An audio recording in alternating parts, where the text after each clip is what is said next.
रामायण का वो सच जो हमें जीवन जीना सिखाता है।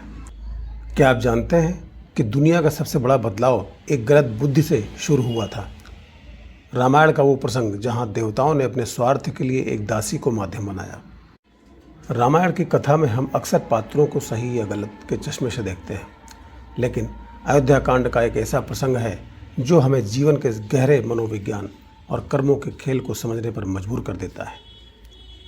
जब श्री राम के राज्याभिषेक की तैयारी हो रही थी तब देवता भयभीत थे।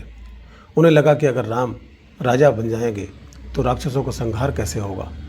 अपना स्वार्थ सिद्धि करने के लिए उन्होंने माँ सरस्वती से प्रार्थना की कि वे अयोध्या जाकर मंथरा की बुद्धि फेर दें। तुलसीदास जी लिखते हैं, ऊंच निवास नीच करतुति।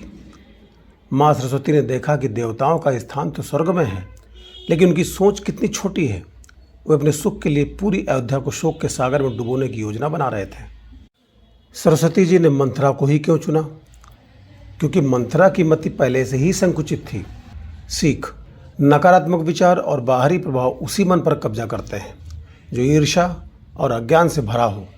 अगर हमारी वैचारिक नींव मजबूत है तो दुनिया की कोई भी शक्ति हमें गलत रास्ते पर नहीं ले जा सकती। मंथरा केवल एक माध्यम थी, असली कारण तो उसका अपना स्वभाव था। सरस्वती जी स्वयं पछता रही थी।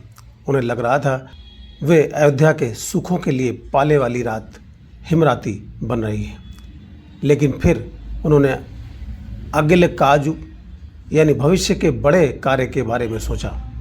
यहाँ यह प्रेरणा मिलती है कि कभी कभी जीवन में बड़ी सफलता या बड़े परिवर्तन के लिए हमें आज के सुखों का त्याग करना पड़ता है। जिसे हम आज विपत्ति समझते हैं वो अक्सर आने वाले सुनहरे भविष्य की भूमिका होती है। श्री राम का वनवास जाना केवल एक वियोग नहीं बल्कि रावण के अंत और राम राज्य की स्थापना की शुरुआत थी। इस प्रसंग में एक और गूढ़ बात है। जीव कर्म बस सुख दुख भागी। स्वयं भगवान राम भी कर्म के इस चक्र से अलग नहीं रहे। जो होना था वो होकर रहा।